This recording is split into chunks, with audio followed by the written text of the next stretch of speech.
Kira ini penjelasan yang sangat komprehensif dan menjadi perhatian kita semua. Mohon izin Bu, kita langsung ke pertanyaan karena memang ada beberapa teman-teman yang bertanya Bu.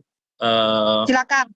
Di antaranya Reuters Bu, Reuters Stefano izin bertanya, apakah intensitas hujan untuk akhir tahun hingga awal tahun 2023 lebih besar dari intensitas hujan yang terjadi di akhir tahun 2019 ke Januari 2020, di mana banjir besar yang memakan korban terjadi. Terima kasih. Mungkin ini hal yang sangat teknis. Ya, baik. Nanti silakan Pak Fahri atau Pak Guswanto menambahkan. Tapi poin yang perlu kami sampaikan, justru salah satu alasan kenapa kami menggencarkan informasi dan press conference ini, dikhawatirkan dapat terjadi seperti itu. Semoga tidak.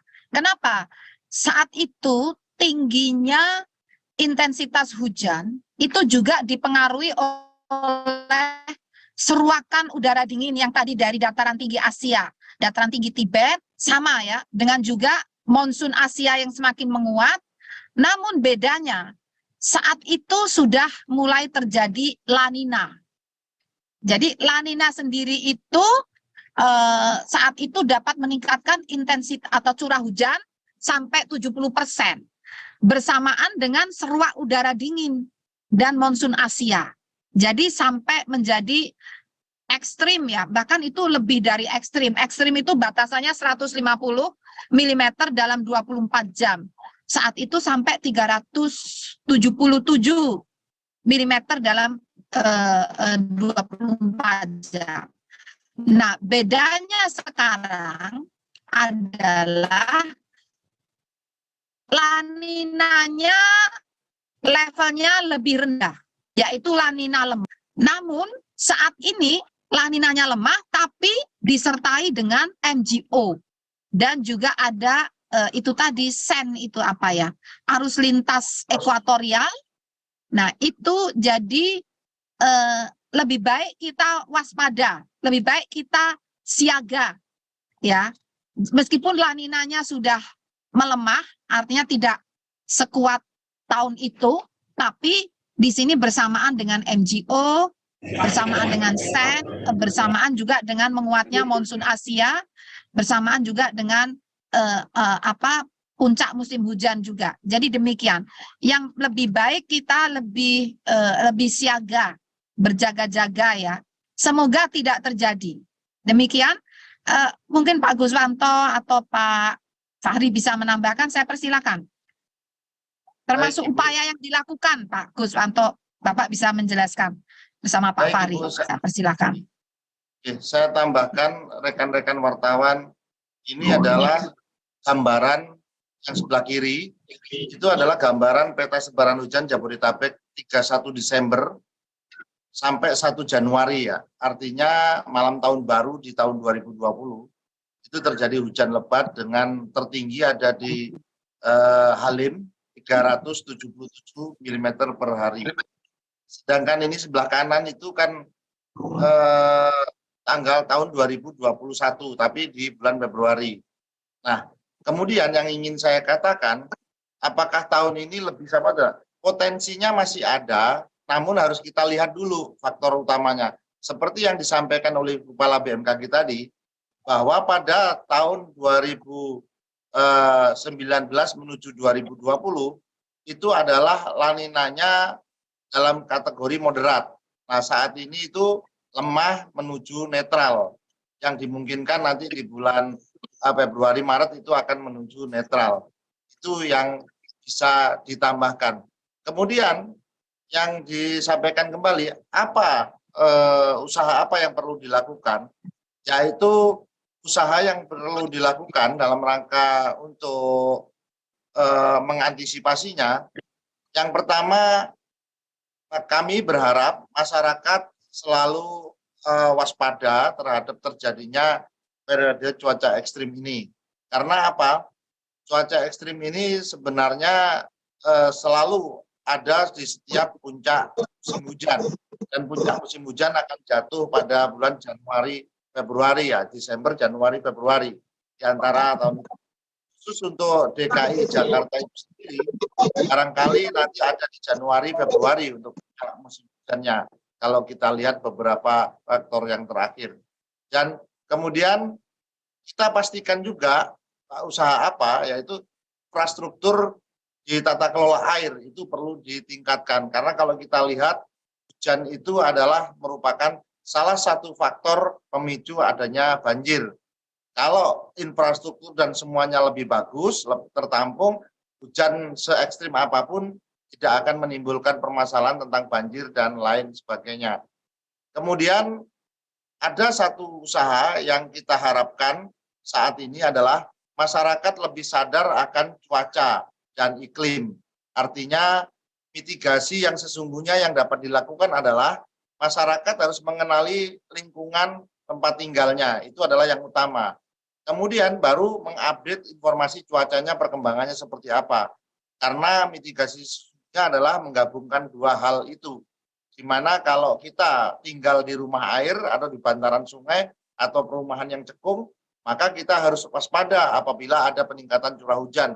Misalkan threshold-nya 150 hujan selama 2 jam, maka itulah yang harus dijadikan patokan Bapak Ibu semua untuk menjadikan lebih sadar akan cuaca dan iklim. Kira-kira itu Ibu tambahannya. Terima kasih. Terima kasih. Baik, Pak Farid mau nambah atau udah cukup? Silakan Pak Farid. Ya, baik Ibu. Mungkin sedikit saja tadi menjawab pertanyaan dari Stefano Reuters ya, hujan akhir tahun. Seperti tadi disampaikan Ibu Kepala, BMKG membuat klasifikasi hujan harian itu berdasarkan jumlah curahnya ya. Kalau 50 sampai 100 mm itu kita kategorikan sebagai hujan lebat, 100 sampai 150 sangat lebat, dan lebih dari 150 hujan ekstrim. Nah, selama periode akhir tahun ini hujan di atas 100 bahkan 150 itu berpotensi terjadi. Mungkin itu aja yang bisa saya sampaikan, tapi apakah sampai 300 seperti yang itu yang terus kita pantau. Tapi yang jelas di atas 100 bahkan di atas 150 itu berpotensi terjadi. Terima kasih. Dan saya perlu menggarisbawahi, sebelum mencapai 100 pun banjir sudah terjadi di mana-mana. Kondisi ekstrim bencana hidrometeorologi itu sudah terjadi sebelum mencapai 100. Bagaimana kalau nanti mencapai 150, yang prediksi kami itu sangat mungkin untuk terjadi. Jadi poinnya di sana. Ya. Jadi mohon untuk benar-benar tidak hanya diwaspadai tapi disiagakan. Jadi ini peringatan dini itu, bahasa sesungguhnya dari peringatan dini itu adalah teriakan. Teriakan ya. Jadi teriakan untuk siaga. Demikian. Makasih Mas Taufik. Pak Taufik. Terima kasih Bu. Selanjutnya Bu, ada pertanyaan sebetulnya ini dari teman-teman Kompas Bu, dicetak di elektronik maupun di online. Silakan. Pertanyaannya kurang lebih sama, sebenarnya ini sedang ramai juga Bu di netizen ya Bu ya, terkait dengan prediksi yang dikeluarkan BRIN Bu tentang potensi hujan ekstrim dan badai dahsyat pada tanggal 28 Desember 2022. Nah ini mereka bertanya, teman-teman dari Kompas, Badan Riset dan Inovasi atau BRIN menemukan adanya potensi banjir besar atau hujan ekstrim dan badai dahsyat di Jabodetabek, khususnya Tangerang atau Banten pada tanggal 28 Desember 2022. Apakah BMKG juga menemukan hal serupa dan apa yang perlu dipersiapkan masyarakat mengenai hal ini? Saya kira juga terima kasih ke teman-teman wartawan untuk menanyakan langsung ke lembaga yang memang memiliki otoritas untuk menjawab itu. Kami persilakan Ibu. Iya, jadi yang pertama, sejak 21 Desember, BMKG mendeteksi adanya potensi cuaca ekstrim ya. Istilah badai, ini terminologi badai, itu kurang lebihnya merupakan siklon tropis ya, siklon. Jadi pusaran angin ya, yang kencang, yang juga mengakibatkan hujan yang ekstrim. Itu badai. Nah, itu dideteksi akan terjadi tadi di wilayah sebelah utara Papua ya. Tadi ada itu. Dan juga sedang berproses, tapi kemungkinan terjadinya tadi katanya rendah. berproses kemungkinannya rendah itu di wilayah selatan barat Indonesia ya, yang semakin menjauh. Itu yang dimaksud dengan badai sesungguhnya. Tetapi kalau hujan ekstrim itu tidak harus berupa badai. Dan hujan ekstrim itu tadi diprediksi dimulai, nanti silakan Pak Fahri atau Pak Guswanto menambahkan, dimulai, jadi trennya ini sudah terlihat ya, sudah terlihat sejak 21 Desember, dan trennya ini semakin meningkat di 29. Jadi itu hujan lebat, bukan pusaran, istilah badai itu kan pusaran angin ya, dan disertai hujan yang lebat. Nah ini kita nanti bisa mendengarkan penjelasan Pak Guswanto, mulainya kapan, terutama Jabodetabek, kalau 28 Desember terlihat di paling atas tengah, 28 Desember itu masih belum ada merahnya ya. Yang dikhawatirkan justru Jawa Tengah dan Laut Jawa. Laut Jawa itu sudah dikhawatirkan sejak 21 Desember dan itu memang terjadi. Sudah ada peringatan dini sejak 28 Desember, itu memang terjadi. Jawa Tengah dan memang terjadi. Namun masih akan terus terjadi di Jawa Tengah dan berkembang sampai ke wilayah Jawa Timur. Nah, Jawa Barat atau Jabodetabek itu 28 Desember itu masih hijau ya. Masih hijau itu insya Allah tidak, jadi hijau itu kan sedang ya, sedang, ringan sampai sedang. Begitu. Nah, dan tentang persoalan potensi ekstrim ini justru kami sedang bekerja sama dengan BRIN. Sedang bekerja sama dengan BRIN, itu nanti Pak Fahri bisa menjelaskan. Kerjasama untuk melakukan menerapkan teknologi modifikasi cuaca, yang kita berupaya agar awan-awan hujan yang akan masuk ke darat, membuat hujan itu lebat atau ekstrim, itu dapat dipaksa turun di Laut Jawa atau di wilayah luar pemukiman, atau misalnya di danau atau waduk, begitu. Nah, itu sedang bekerja sama untuk modifikasi teknologi cuaca. Jadi insya Allah menurut prediksi ini, justru Jawa Barat, Jabodetabek sampai 28 Desember insya Allah masih bisa terkendali, masih relatif aman. Hanya mulai 29 itu mulai diwaspadai menurut prediksi kami. Silakan barangkali Pak Fahri dan Pak Guswanto untuk menambahkan. Silakan, saya persilakan. Aku tak. Baik Ibu, akan kami tambahkan rekan-rekan wartawan, memang apabila kita bicara cuaca itu sangat menarik ya perakiraannya. Masing-masing di dalam memperakirakan cuaca itu memiliki pegangan, memiliki referensi. Jadi kalau boleh saya sampaikan, di sini BMKG itu di dalam memberikan ada modeling ya. Ini saya sampaikan dulu supaya tidak terjadi perbedaan. Kalau kita lihat tadi yang disampaikan oleh Ibu Kepala BMKG, itu kan tanggal 27, 28. 27 ini kelihatannya Jakarta ya, yang saya kasih. Sini 28 ini Jakarta. Memang dia akan terjadi, namun masih belum masif. Masifnya itu ada terjadi di tanggal 30. Tanggal 29 pun terjadi masih di laut ya. Kemudian saya ingin memperkuat yang disampaikan oleh Ibu Kepala BMKG bahwa hati-hati di dalam penggunaan istilah. Ya, di dalam berita yang beredar, di sana disampaikan ada istilah tentang badai. Jadi serangan badai di Bekasi dan lain sebagainya. Nah, barangkali perlu diluruskan ya. Ini adalah hujan lebat ya. Kalau kita lihat ini ada legendanya. Jadi yang warna merah tua ini adalah hujan ekstrim di atas 150 mm per hari. Seperti yang tadi disampaikan Pak Fahri. Jadi perakiraan yang disampaikan itu sepertinya overestimate. Jadi BMKG menyampaikan nanti tanggal 30, perakiraan kita, dasar kita adalah modeling, menyampaikan tanggal 30 kemungkinan akan cuaca buruk melanda di Indonesia, yaitu di wilayah Jawa Barat, Jabodetabek, hujan ekstrim di atas 150. Barangkali itu rekan-rekan wartawan. Pak Fahri, ada yang ditambahkan? Ya, baik Pak Dep. Mohon maaf Bapak, sebelum saya boarding, mohon maaf sebentar Pak Fahri.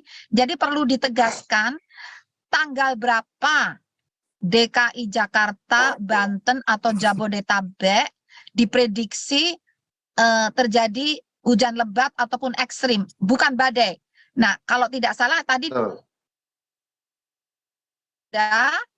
itu mulai tanggal 30 sampai kapan? Ya, Nah, itu mohon Pak Fahri mempertegas itu Pak Fahri, biar rekan-rekan bisa ini. Saya mohon maaf, saya meninggalkan Ibu Bapak semua, saya harus boarding. Mohon maaf, terima kasih. Assalamualaikum warahmatullahi wabarakatuh. Waalaikumsalam warahmatullahi wabarakatuh. Pak Miming ditampilkan aja yang Jawa tadi biar Pak Fahri menjelaskannya enak. Baik Bapak. Monggo Pak Fahri. Ya baik, terima kasih Pak Dep. Bapak Ibu, rekan-rekan media, jadi melengkapi yang disampaikan Ibu Kepala dan Pak Deputi tadi bahwa untuk wilayah Jabodetabek memang potensi hujan dari hasil pemodelan yang kami laksanakan itu potensinya ada di tanggal 30 ya. Bisa dilihat di gambar ini di baris kedua, yang tadi. Ya, di baris kedua paling kiri itu Jabodetabek memang udah kategori sangat lebat ya. Sementara untuk tanggal 28 Desember sendiri masih dalam kategori ringan hingga sedang. Untuk tanggal 29 masih kategori sedang dan hujan lebatnya cenderung di laut, di utara Jabodetabek, di Laut Jawa, Jabodetabek. Jadi sejauh ini yang perlu menjadi kewaspadaan di tanggal 30. Nah, tapi bukan berarti di tanggal 28, 29 tidak ada hujan ya. Ada hujan tapi mungkin intensitasnya sedang ya. Nah, hujan lebat bahkan sangat lebatnya berpotensinya di tanggal 30. Mungkin itu menambahkan sedikit Pak Dep. Baik, terima kasih Pak Fahri. Barangkali ada tambahan dari rekan-rekan klimatologi, silakan supaya lebih memahami tentang bagaimana ada perbedaan antara badai sama hujan lebat ya atau hujan ekstrim.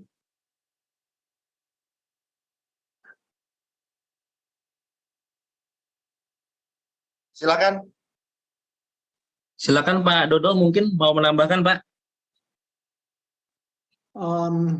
Ya, terima kasih Pak Topan, Pak Deputi Meteorologi, rekan-rekan media.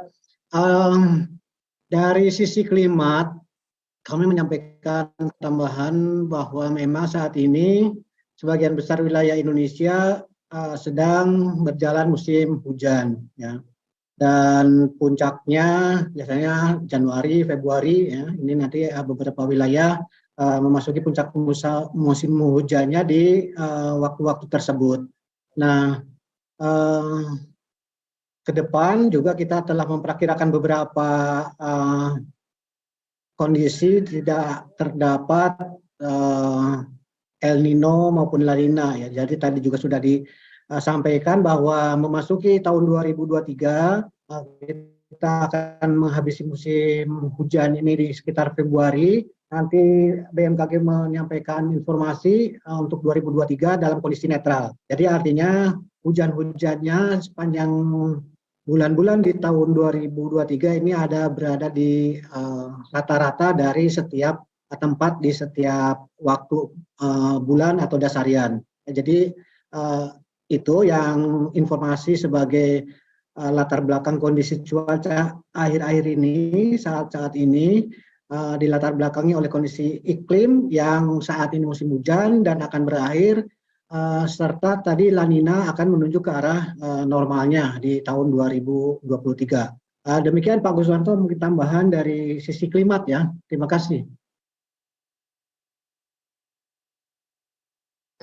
Baik Pak Dodo, silakan. Ada yang lain atau kita kembalikan kepada Pak Tovan? Ya Pak Dep.